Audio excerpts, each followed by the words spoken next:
I met Jon when I was 18 and he was 19, and he was essentially my tour guide at a college visit, and we really hit it off.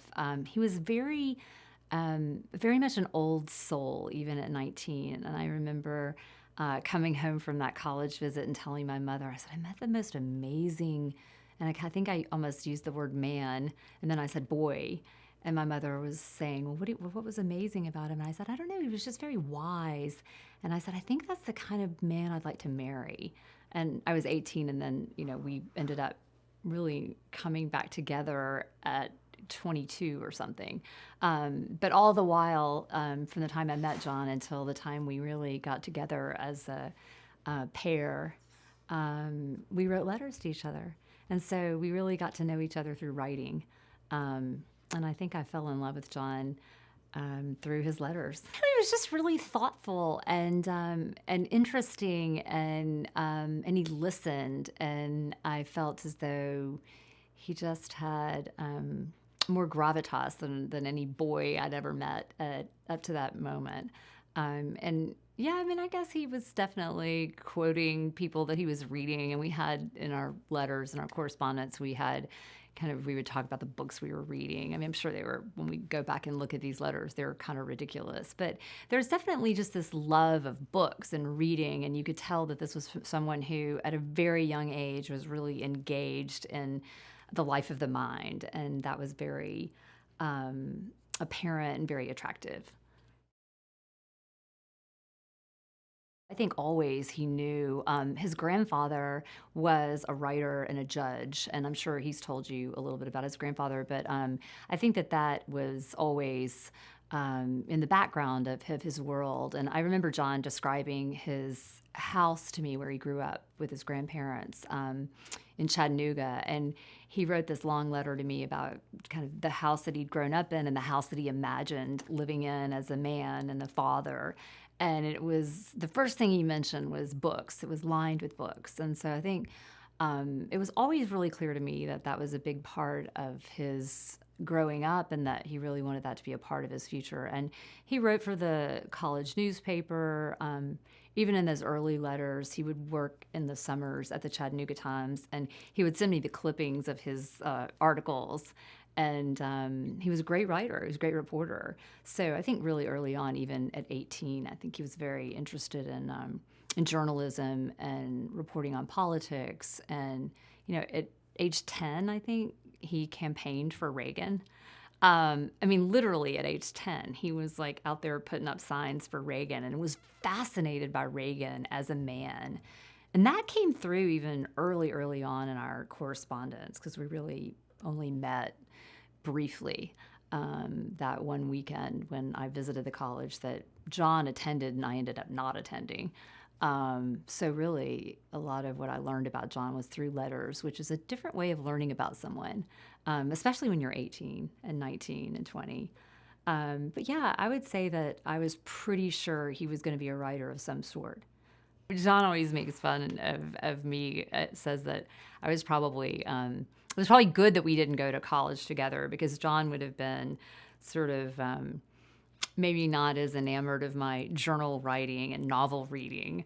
So I mean, we loved to write about books we were reading, and Jon would write about the things that he was writing for the paper, but I was always just a voracious reader of novels, and he would laugh at my lack of interest in any kind of history at the time. He graduated in 1991, and then immediately he went to the Chattanooga Times, which was such a storied newspaper, and had this direct connection with the New York Times because of the Uggs family. And these were the clippings that I would get. But he interned for them in the summers, and then got a full-time job with them in the summer after he graduated. So by the time I think we started seeing each other a little bit more, he was fully on board at the Times. And I guess, though, that the training of Jon started really when he was a little boy, kind of at the knee of his grandfather. He was a city judge, and he had this, I can't remember what John calls it, maybe this coffee club or this group of guys that were kind of city leaders in Chattanooga, and pretty forward thinking leaders. And John would go to the coffee club with his grandfather and sit kind of at the table with them and listen to the things they had to say about politics and the law. And I think he really, really learned a lot just listening. And he was an only child, so he was always around older people. And I think that that really shaped both his interest in things that were a little bit more mature than maybe your average, 12-year-old boy would have been interested in, but also I think really kind of sealed his interest in the life of a city, the life of a nation, the life of political figures who had to run for reelection and had to really think about what were the compromises you have to make to get elected to do what you really want to do for the good. So that was really kind of early on that, as John tells the story and as his grandfather told the story to me and as his parents told the story to me of his youth, that was really a big part of it. But by the time I met John, he was already writing for the school newspaper, then interning in the summer. He interned at the Washington Post Company as a reporter after winning, I'm not sure what kind of fellowship or something for college students. But by the time we really got together fully, not just letter writing, he was at the Washington Monthly. And that was really kind of a training ground for young writers and journalists who, instead of going to Columbia Journalism School, they trained for 2 years under Charlie Peters, which was like boot camp for journalism. And it was a really powerful experience of learning not only to write and to defend your thesis and to write in a compelling way and to report, but also to actually print the magazine, put it to bed, really how to run a magazine. And I can remember kind of early days, because by the time he was at the Monthly, we were dating and both living in Washington, D.C., and we would have Friday night dates that got canceled because we had to drive up to the printer and take the magazine to the printer because somebody was late filing their story. So, and John loved that. He loved being a cub reporter and, an editor and getting the magazine printed in time and deadlines. He was really into all that. I think one of the things that I love about John's work as a reader, not as his wife, is that he both has a very strong point of view and a strong thesis, but he also is able to tell a story. And so, I mean, if I had to guess, we've never talked about this. I think that his training, both as a journalist from a very young age, but also a lover of novels, because he loves a good story and he knows how to tell a good story. And so he has a thesis in mind when he's writing, but he's also always thinking about, well, what's the human story? And I think that's really, to me, as he's grown older, and I think when you have children and start to really understand human behavior from birth, as they grow, I think that John's understanding of the motivations and the foibles of the men and women who shape the country and shape history has become much more complex. So I think that he's always had a strong thesis, but he's also always had a strong interest in and fascination with what motivates people to do what they do. It's always been funny to me, and I'm sure Dr. Freud would have something to say about this, but John published his first book right after our first child was born. So I always think of it as these two births happening in the same period of time, and I really think that while I was giving birth to a baby, John was giving birth to a book, and I think it was really important to him that this book that he was writing say something important that he would want his son to grow up and respect, and that it would be timeless, and that the arguments that he was making would be both defensible but also attuned to the human beings he was writing about. And I think that's one of his great strengths as a writer is that he's always asking the question, what was happening right at that moment when Winston Churchill made that decision. And he's very good historically, not always personally, about not casting quick judgment on people for really difficult decisions because they're all rooted in something human, right? It's not as though there's this clinical test tube that these guys are working in and making decisions about history. They're really struggling with a multitude of factors on the ground. And I think that that was really important to him in his writing about Churchill and Roosevelt, about Jackson, about Bush, really thinking about what were those moments and what would I have done as a man in those moments? What would my son do in those moments as a human being? And I think he wants his work to be something that our children can look back on and say, yeah, he was fair. He was thoughtful. He was researching that book for many years, and then I feel like my awareness of it as this big, huge event in our life really came right around the time that my son was born. So Sam is born in May, and I think we're organizing and alphabetizing the research materials while our son's crawling around on the floor and kind of chewing on the Churchill papers. And he was probably a year old when the book was published, but it took, several years to research, and then the writing was probably about a year and a half. I mean, Jon will correct me if that's not right, but it was interesting to have this book and this baby all happening at the same time. And then the book is dedicated to Sam. Churchill and Roosevelt really are these characters that Jon's always been interested in, this Anglo-American alliance and what does that mean? And they were these white privileged men, and I think that that's also been something Jon's always been interested in is, how do we write the story of these people who are very privileged and how they shape history, and how do we also make sure that we're not leaving out the other people who were part of making that history.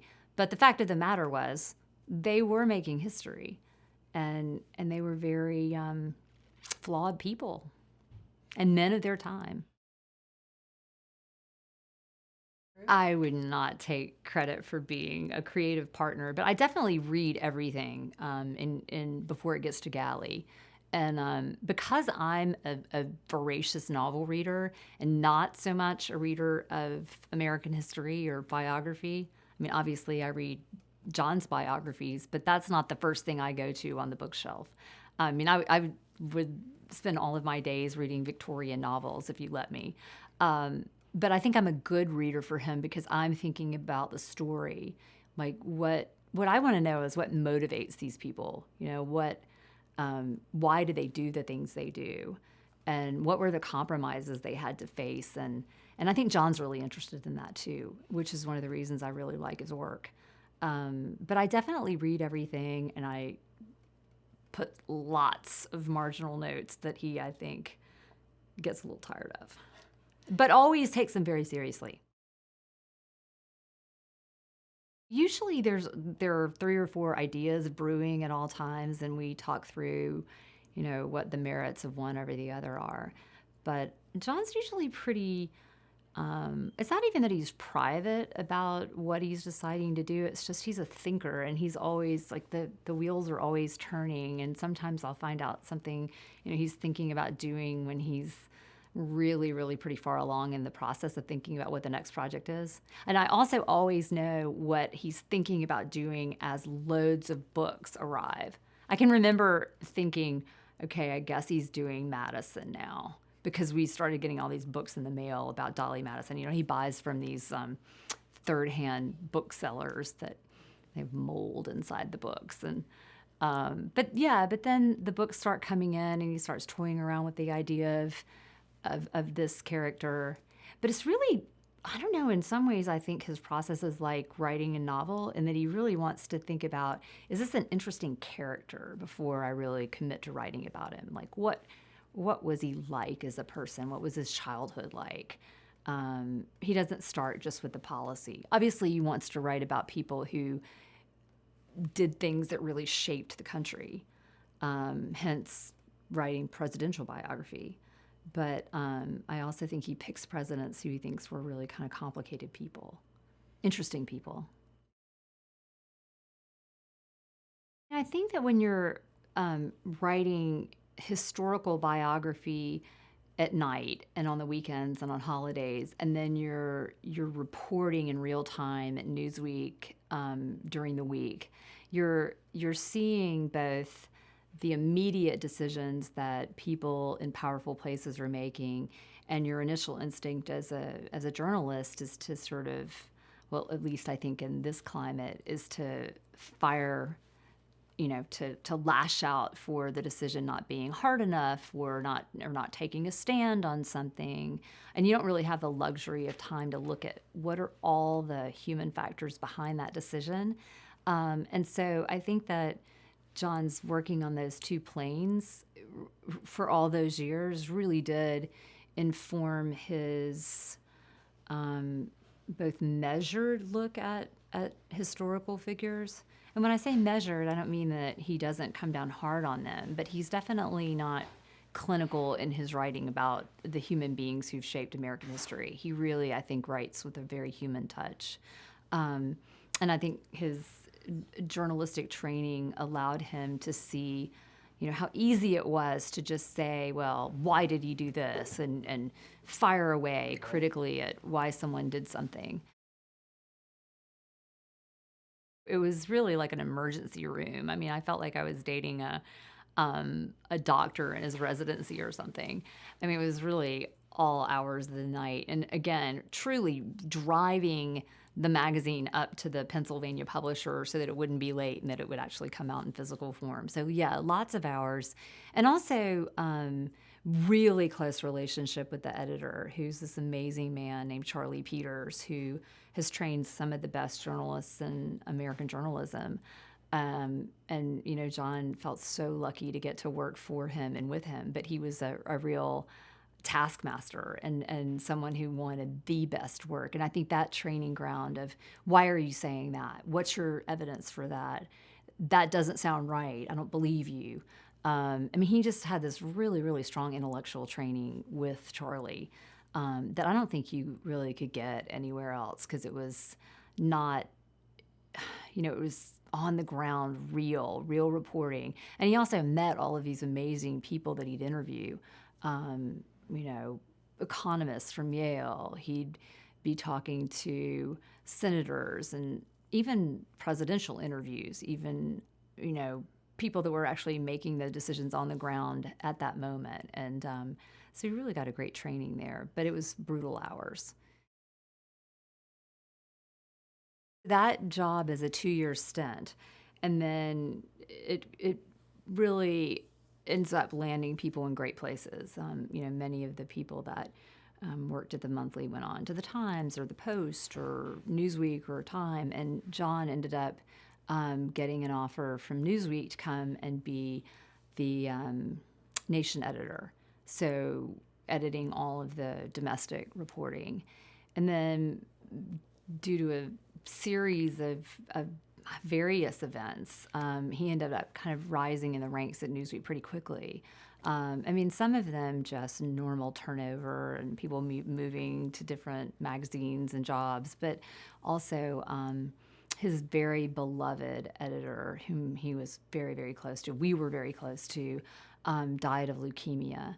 And that ended up, really kind of shaking up the magazine and shifting a lot of the main roles at the magazine, or at least opening up fairly big roles at the magazine in ways that I don't think would have happened had Maynard lived. And Jon ended up becoming managing editor at that moment, which was really hard, because at the same time that it was this great promotion for him at a time when he was a very young man, and so what a great honor. But it was also, he was mourning the loss of this man who was very much like a father to him.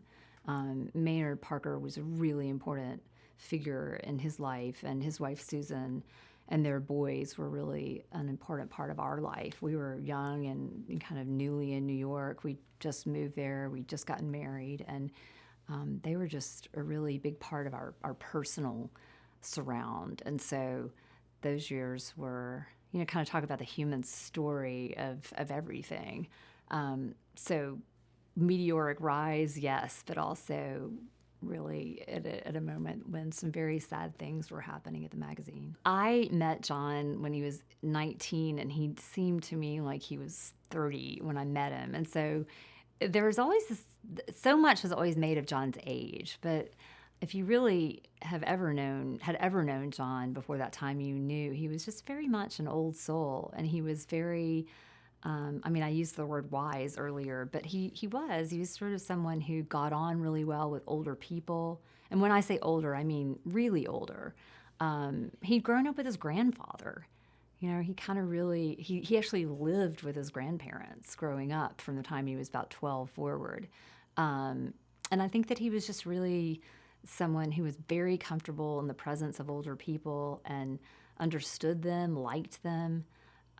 So for me, it didn't feel like the stories about his age made that much sense because I knew him so well. But I could understand how the age on paper, 29, seems really early to be the managing editor of a national magazine, when national magazines were really a big deal.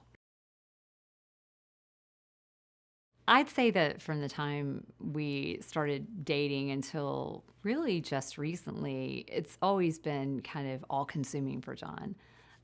He's never really off.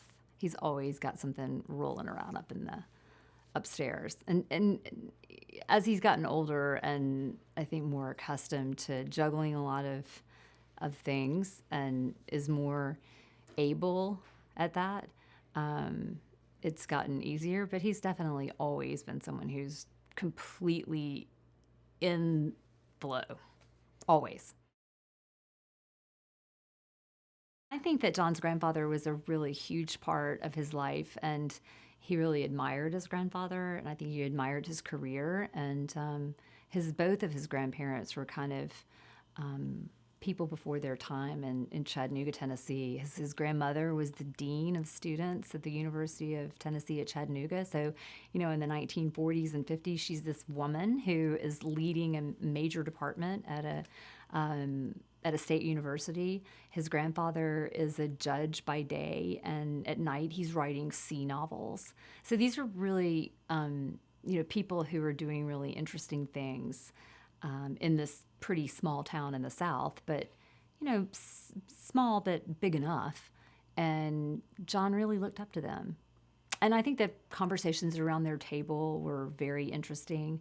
And his parents were in the mix too, obviously, but he really revered his grandparents. And as an only child, I think he spent a lot of time there.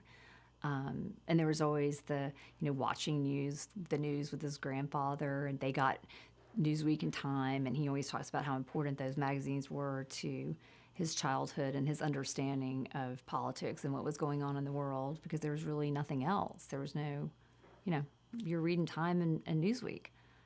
And then the local paper. There was a morning paper and an afternoon paper, and he ended up working for one of them later, but I think now there's only one. His grandmother's death was part of the reason that he ended up living with his grandfather in sort of his high school years. It was as much to care for his grandfather as it was for him to be a little bit closer to the school he was attending. But his grandfather definitely lived to see some of the early Newsweek years. And he wasn't very well, but he would get the clippings, and he would get, see Jon's byline in Newsweek, and that was a big deal to him.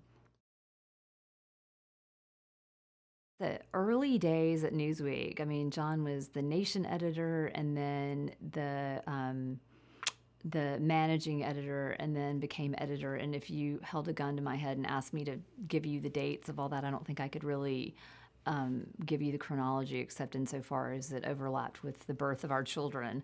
But it was in those early days before he became editor, I think we all had the sense that the magazine was here to stay. It felt very much like, wow, this is a really important publication, and um, this is how people are getting their news. And the closes of the magazine were these intense kind of political campaign-like moments. I mean, I remember every Saturday night I knew Jon would never be home on a Saturday night. So our weekend was, Monday. I think he had Monday off. And I was teaching school, so my week began really, heavy duty on Monday morning. So there was very little time for being a normal, 20-something in New York, because every weekend was just crashing the magazine. But those relationships that were built during that time for him were pretty intense and pretty great. And it was really a fun time, I think, to be in that business. I don't think we started to feel that things were changing until really he became editor. And that was a time when, ad revenues were starting to go to people were starting to really have a much greater sense of where their dollars should be spent because of internet advertising and the algorithms that could track behavior. And it wasn't like you took out a big full page ad in Newsweek for, selling a car as you would, go to the internet. So I think those were the years when we were starting to see magazines being a little bit doomed. We loved New York. I mean, it was really fun. And there's so many displaced Southerners in New York. So we had this great group of friends that, some we reconnected with from college and childhood, a lot of people we met there, great friends that we made through Newsweek. I had a great set of friends that I met through the education and ed reform world. And we had a great time there. And we had, all three of our kids were born there and didn't want to leave. In fact, yesterday I came across this essay that my son wrote about the trauma of leaving New York when he was in the third grade. So yeah, it was a great time. It was fun being young in New York. But by the time the third child came along and you're in this tiny apartment, you're kind of longing to be nearer to your family and have a little support on the babysitting front. And so we were really glad to be able to move back to the South when we were able to. I think that there's always, and especially when you're young in New York and you say you're from Mississippi even more than Chattanooga, I think that there's a sense that maybe you're conservative or maybe you're, particularly as a woman, maybe you're not as bright or maybe you're not as liberal as someone who is fully forged in the Northeast. So I think that there's a little bit of tension that happens there.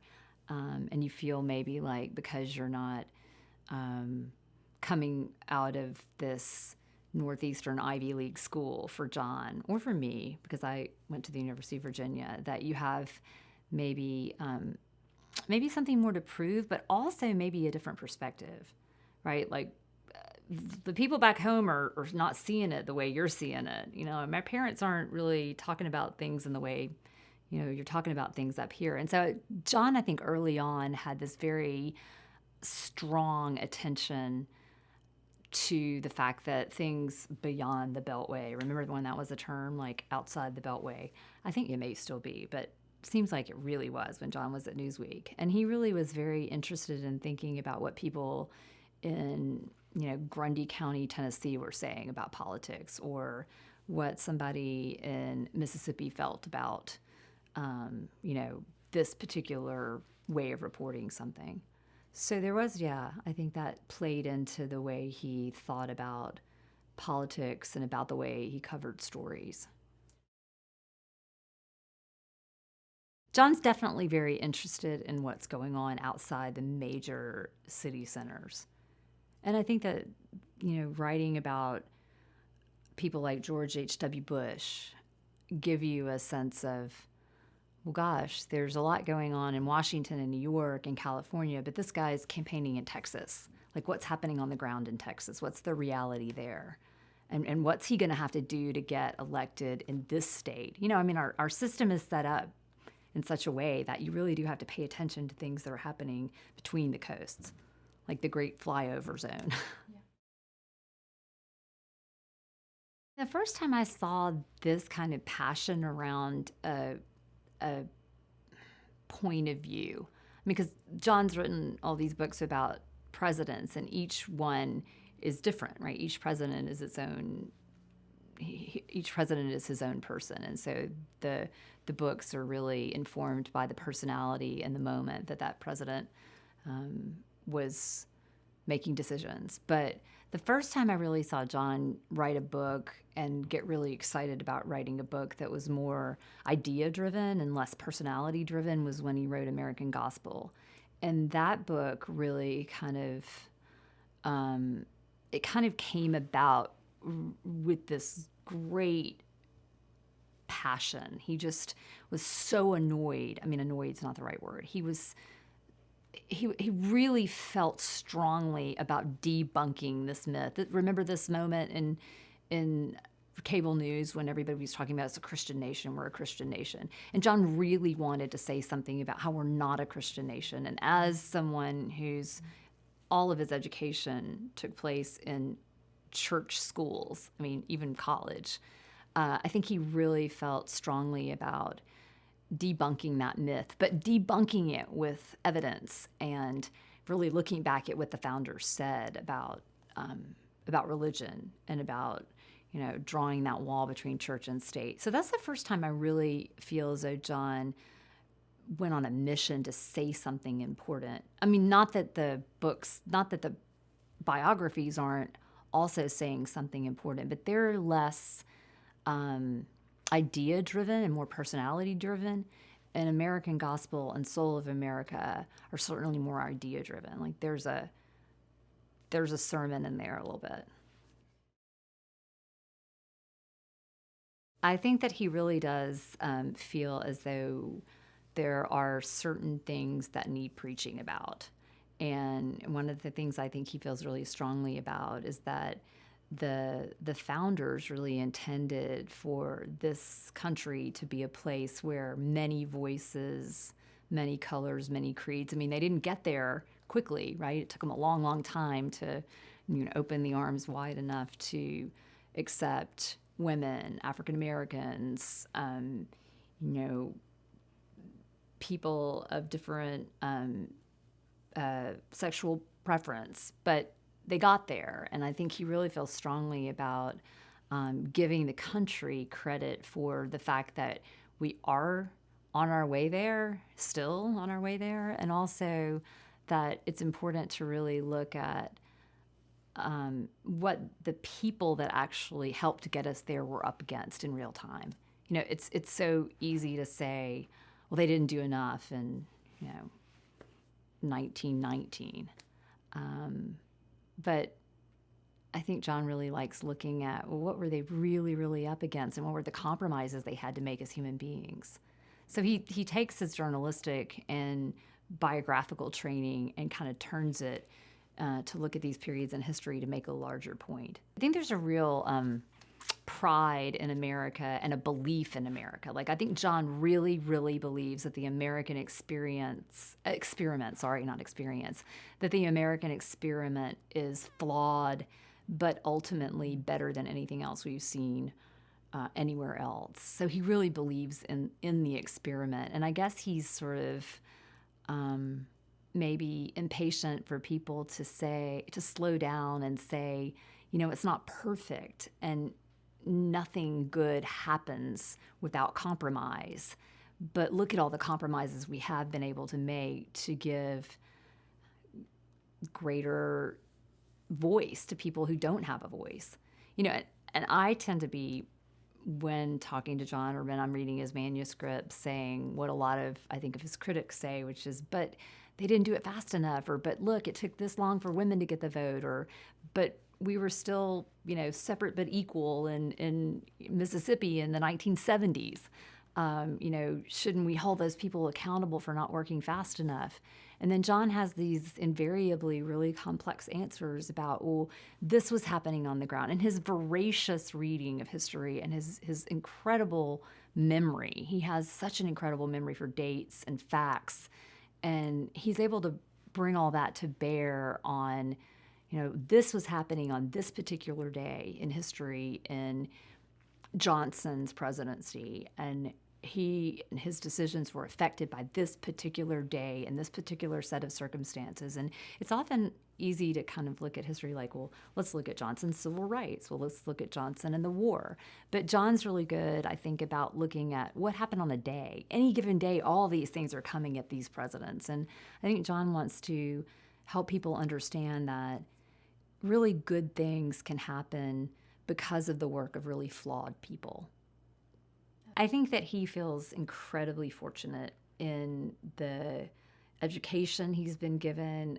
He was born a white man in the South in the 1960s.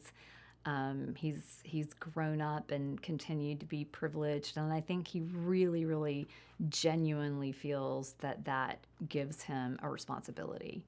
So if there is a drive, it's primarily that, to whom much is given, much is expected. But also I think that he really believes, I think he's truly a patriot, without having gone to war or done anything.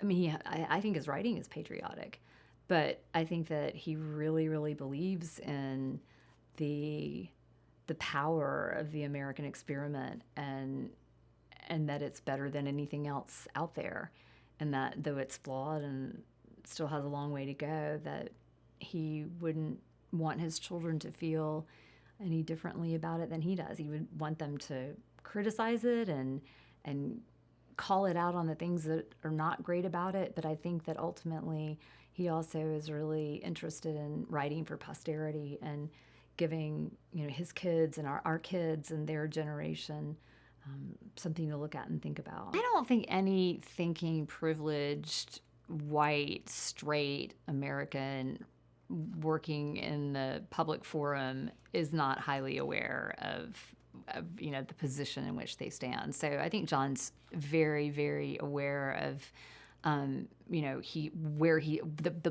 podium from which he's speaking. And I think that he's pretty solid and straight on that himself.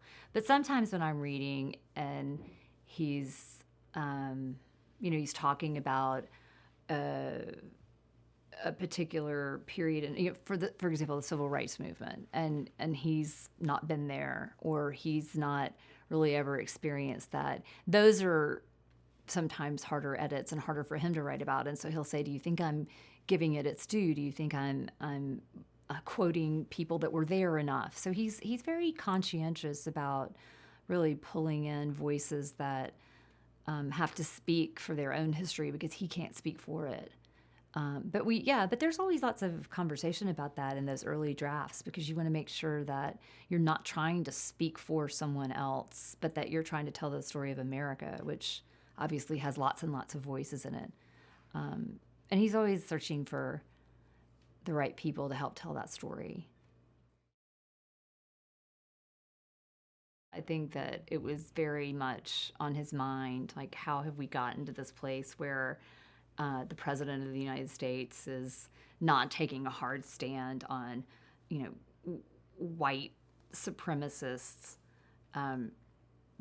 rampaging in the streets of Charlottesville, is saying, I can't remember the exact line, but there's a lot of bad behavior on all sides, or whatever the thing is that the president said.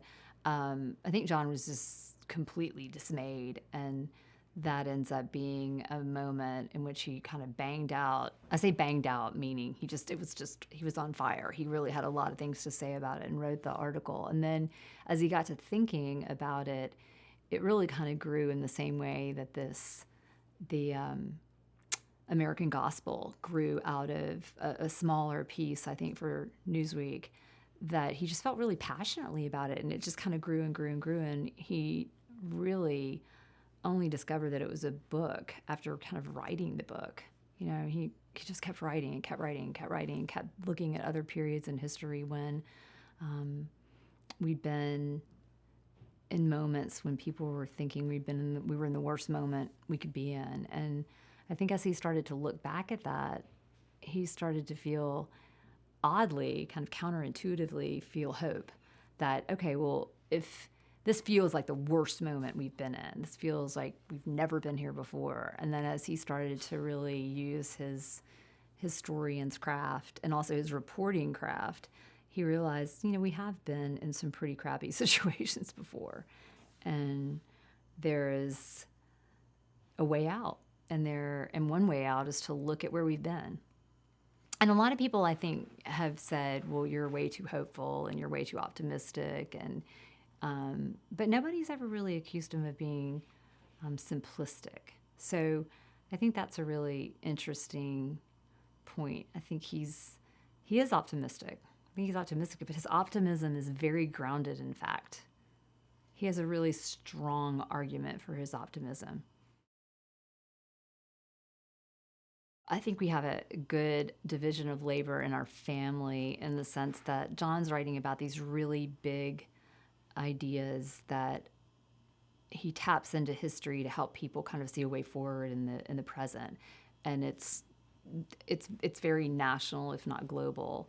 And yet on the ground, when you're raising kids, you're always seeing injustices, or you're seeing in their schools things that you wish were moving more quickly in terms of diversity and inclusion, and all of the things that we think about at a national level. When you have kids, you're always seeing them on a local level.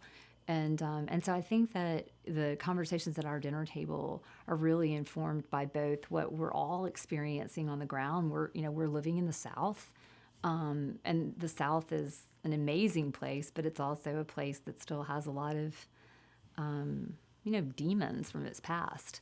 And I think that what is really lively at our dinner table with all of our kids and with Jon and me is that we're always talking about the intersection of the big ideas with just where we are right now. What is our responsibility as citizens of where we are and the communities that we're in right now? Our son is really into policy debate. He's on the policy debate team at his school, and he debates nationally. And he's really being trained in thinking about both sides of an argument. And last year's topic, they have one topic each year, was immigration. And so lots of conversation around immigration. And it was a great topic for the year because obviously it was very much in the news. And it was really great to see my 16-year-old son and my 10-year-old daughter and 14-year-old daughter getting these very, very complicated discussions about immigration and what's right and what's wrong. And Jon kind of bringing this perspective of history into the mix and talking about, we were here at the turn of the century and in the 20s with immigrant communities. This is not the first time we've really struggled through this. And Jon tends to be much more driven by the personality or not the personality, but the human drama on the ground for the leaders at the moment. And my son, who's being trained in policy thinking, is really very more clinical, like, well, that's bad and that's good. And Jon's really, and I think people as they grow older are by definition more complex, but Jon's very good at looking at the complexity of a historical situation and trying to understand it in a 360 view. And that's been interesting to watch with our kids. Yeah. Trying to help them understand that you've got to really put yourself in the shoes of the person that's leading in order to understand why they make the decisions they make. Just a tiny liberal arts college on top of a mountain in the middle of nowhere in Tennessee. And I think the benefit of that place is that it's so small, and the professors there are not really forced to publish or perish. And so there's a real focus on teaching and a real focus on relationships with the student. And so Jon got to be really close to a number of his professors who really kind of took him under their wing and really kind of recognized early on a talent in Jon. And just really, talk about in loco parentis, that school really kind of lives up to that particular part of their mission. They really do shepherd their students in a way that helps define who they are and what they are. And then it is a school that was founded by the Episcopal Church. And so it has a lot of history. It's the University of the South. It has a lot of complicated history, and that it was, the first cornerstone was blown up before the Civil War, and then it was refounded after the war. So, lots of that sort of history. And they're really doing a great job of looking at that history and doing a lot of writing about the hands of the enslaved people that built the university. So it's an ongoing project too, but it's a school rooted in the Episcopal tradition, and I think that is a very big part of Jon's own educational background and something that has really shaped the way he thinks about things, because the Episcopal Church is very much about compromise and acceptance and tolerance and inclusion, and I think that's been a really, really big part of his own educational training and his religious training. He went to an Episcopal Montessori school as a little boy, and then he went to a school that was loosely affiliated with the Presbyterian Church, I guess, in his high school years. And then he went to Sewanee, which is an Episcopal school attached to an Episcopal school of theology. And he was also an acolyte and brought up in the church and has a very strong faith. And I think that the Episcopal Church is a church of great reason. And I think that's been a real part of his training, is that you can still have belief and it can be tempered by reason. And that there's a way to, for those two things to coexist. This book, Soul of America, has really been the first book that I think he's felt was more of a message that he wanted to get out. And so speaking about it in the particular climate we find ourselves in, I think has been really fun for him, but also something he feels like he should do. And in the past when the speeches have been about Jefferson or Jackson or even George H.W. Bush, I think it's been more focused on these characters and these presidents and what we can learn from them. But Soul of America has been a very different kind of book. And it's really resonated with a lot of people who want to feel hope in the American experiment and what the prognosis is for that experiment. And Jon's very hopeful. And I think that a lot of people really appreciate that. There are definitely people who are saying, oh, you're too hopeful. I'm not hopeful. You're too hopeful. But again, I go back to this. I think he's hopeful with a lot of reason behind that and a lot of proof and evidence behind that. So it's not just said in this kind of Pollyanna way. Yeah. He's come to see that the platform that he has and that has been open to him because of a lot of hard work, but also a lot of good luck, it gives him, I think, a sense of duty to go out and preach what it is he believes in. So there is a little bit of preaching, I guess. And there's also a sense of duty. I do feel that that's true. But I think that he would say to you, he's got it a lot easier than somebody who's running for president or running for Senate or someone who's actually having to be scrutinized in every way in order to serve their country.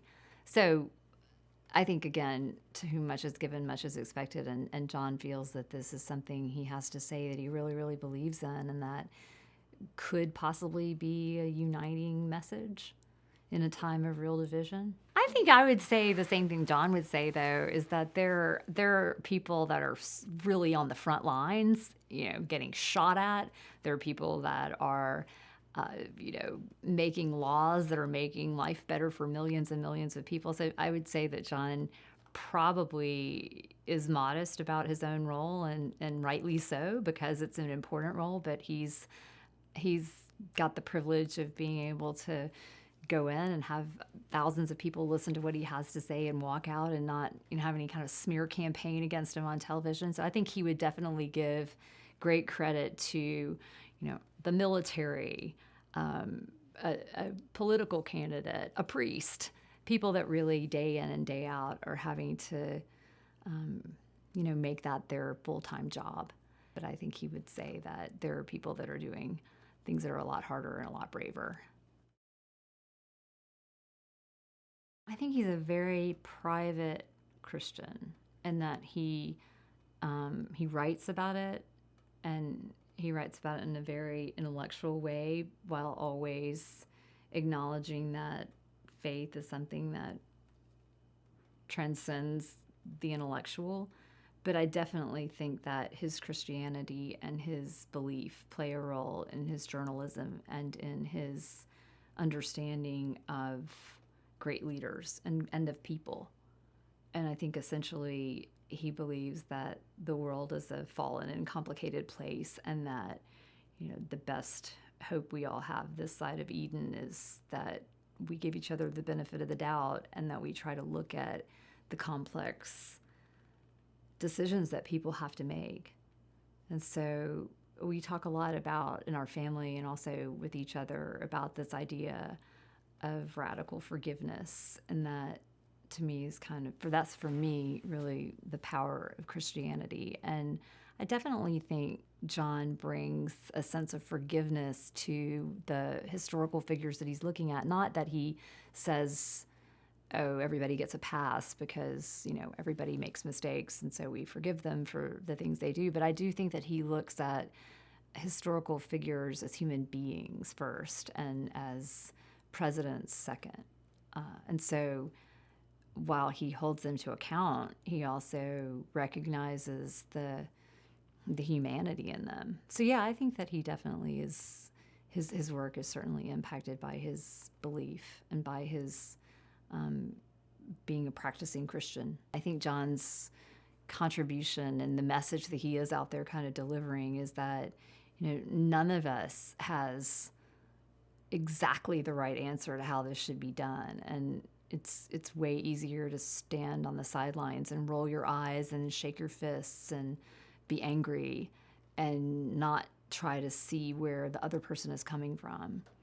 And, as a Christian, you're called to really try to put yourself in the other person's shoes and understand them, and to give them the benefit of the doubt.